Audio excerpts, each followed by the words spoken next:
ഇന്ന് എണീക്കാൻ കുറച്ച് ലേറ്റ് ആയിപ്പോയി.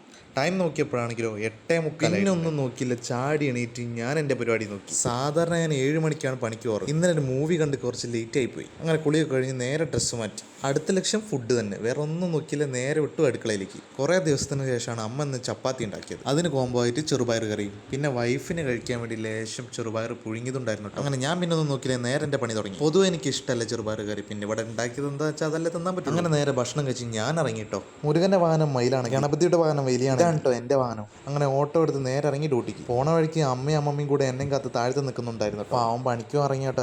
രണ്ടുപേരും വീട്ടുജോലിക്ക് കേട്ടോ പോകുന്നത്. രണ്ടുപേർക്കും എടുത്തെടുത്താണ് ദൈവം സഹിച്ച ജോലി. അങ്ങനെ നേരെ വിട്ട് ടൗണിലേക്ക്. പോണ വഴിക്ക് പെട്രോൾ അടിക്കാനുണ്ടായിരുന്നു. നേരെ നിർത്തി പെട്രോൾ പമ്പിലേക്ക്. വീടിനടുത്ത് നിന്ന് 1 കിലോമീറ്റർ മാത്രമേ ഉള്ളൂ ഈ പമ്പിലേക്ക്. ഞാൻ സ്ഥിരമായിട്ട് ഇവിടെ നിന്നാട്ടോ ഡീസൽ അടിക്കാറ്. ഇവിടുത്തെ മാനേജറിൻ്റെ ഫ്രണ്ടാണ് കേട്ടോ. അവിടെ വർക്ക് ചെയ്യുന്ന സ്റ്റാഫ്സ് മൊത്തം അവിടെ എടുത്തുള്ളവരാണ് കേട്ടോ. പിന്നെ കുറച്ച് ഹിന്ദിക്കാരും. എല്ലാവരും ഭയങ്കര ഫ്രണ്ട്ലി ആട്ടോ. ഇവൻ ആളെ അടിപൊളിയാണ് കേട്ടോ, ഭയങ്കര കൊമേഡിയനാണ്. പമ്പിൽ തിരക്കില്ലെങ്കിൽ എന്തെങ്കിലുമൊക്കെ സൊറ പറഞ്ഞിരിക്കൂട്ടെ ഞങ്ങൾ അവിടെ വന്നാൽ. അങ്ങനെ നേരെ വിട്ട് ഡീസൽ അടിച്ച് നേരെ ടൗണിലേക്ക്. പോണ വഴിക്കാണെങ്കിൽ രണ്ടുപേരും മെഡിക്കൽ കോളേജ് ഇറക്കാനും ഉണ്ട്. വേറെ ആരുമല്ല കേട്ടോ, അമ്മയും അമ്മമ്മയും തന്നെ. അവർ രണ്ടുപേരും ചേവരമ്പലത്താണ് കേട്ടോ ജോലി ചെയ്യുന്നത്. അങ്ങനെ മെഡിക്കൽ കോളേജിൽ നേരെ അവരെ ഇറക്കിയിട്ടാ.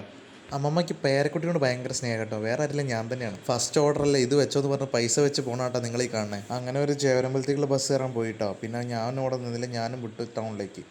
സമയം ഒരുപാട് വൈകിട്ടുണ്ടായിരുന്നു കേട്ടോ. 10 മണി കഴിഞ്ഞിട്ടുണ്ടായിരുന്നു. അല്ലെങ്കിൽ ടൗണിൽ ഇപ്പം കുറച്ചിടെയായിട്ട് നല്ല ബ്ലോക്കാണ്. ഈ കാണുന്നത് തൊണ്ടയാട് സിഗ്നലാണ് കേട്ടോ. ഇവിടെ നിന്നാണ് ഈ ബ്ലോക്ക് തുടങ്ങുന്നത് തന്നെ. അല്ലെങ്കിൽ ഓൾറെഡി ലേറ്റ്. പിന്നെ ഇതും കൂടെ ആകുമ്പോൾ പറയേ വേണം. അങ്ങനെ ഒരു 20 മിനിറ്റ് ഗുസ്തി പിടിച്ചിങ്ങാട്ട് എങ്ങനെയൊക്കെയോ ടൗണിലെത്തി. ഒറ്റമൻ മൈജി മുതലാണ് കേട്ടോ അധികം നമുക്ക് ഓർഡർ ഉണ്ടാവാറ്. അങ്ങനെ ഇന്നത്തെ മണി സ്റ്റാർട്ടായിട്ടോ. ഏറ്റവും കൂടുതൽ ഓർഡർ കിട്ടുന്ന സ്ഥലമായിട്ടോ അത്, പുതിയ സ്റ്റാൻഡ്. അങ്ങനെ അവിടെ നിന്ന് എനിക്ക് ബീച്ചിലേക്ക് ഒരു ഓട്ടം കിട്ടിയിട്ടോ. അങ്ങനെ ആളിറക്കി വരുന്ന വഴിക്കാട്ടോ ഞാനിത് കാണുന്നത്. ഇതെന്താന്ന് മനസ്സിലായവരൊന്ന് കമന്റ് ചെയ്യട്ടോ. ഇപ്പം തന്നെ സമയം 2 മണി ആയിട്ടുണ്ട് കേട്ടോ. അങ്ങനെ വണ്ടിക്ക് മാത്രം അടിച്ചാൽ പോരല്ലോ, എന്തിനോ എനിക്കും അടിക്കണല്ലോ. അങ്ങനെ ഫുഡ് കഴിക്കാൻ വേണ്ടി പോകുമ്പോഴാണ് ഒരു അപ്രതീക്ഷിതമായ ഒരു വിളി. ടൗണിലുണ്ട് ഫലൂദ കഴിക്കാന്ന് പറഞ്ഞു. ഒരു ദൈവത്തിന്റെ വിളിയിരുന്നത്. ആ ദൈവം വേറെ ആരില്ല, നമ്മുടെ മാഷാണ് കേട്ടോ. ആള് പാലക്കാടാണ് പഠിപ്പിക്കുന്നെങ്കിലും വെള്ളിയാഴ്ച ആകുമ്പോൾ നാട്ടിലെത്തോട്ടോ. അങ്ങനെ 2 ഫലൂഡ പറഞ്ഞോട്ടോ. അനക്ക് നല്ല മനസ്സാണ്, ഈ ഒരു ദൈവമാണെന്നൊക്കെ പറഞ്ഞപ്പോൾ ഓൻ തന്നെ കൊടുത്തോട്ടോ കാശൊക്കെ. ഞങ്ങൾ കഴിച്ച ഈ ഫലൂഡ നാഷൻ്റെ ലൊക്കേഷൻ വരുന്നത് തൊണ്ടയാടിൻ്റെ ഒറ്റമൽ ജംഗ്ഷൻ്റെയും നടുക്കായിട്ടാണ്. അങ്ങനെ അവിടെ നിന്ന് ഞങ്ങൾ രണ്ടുപേരും ടാറ്റൊക്കെ പറഞ്ഞ് ഞങ്ങൾ നേരെ ഇറങ്ങി. പണി കഴിഞ്ഞ് വീട്ടിലേക്ക് പോകുന്ന വഴിക്കാട്ടോ ഈ ബ്ലോക്ക് കാണും. ബ്ലോക്ക് പറയുമ്പോഴത്തേക്ക് നമ്മളുണ്ടാകുമെന്ന് തന്നെ സംശയമാണ്.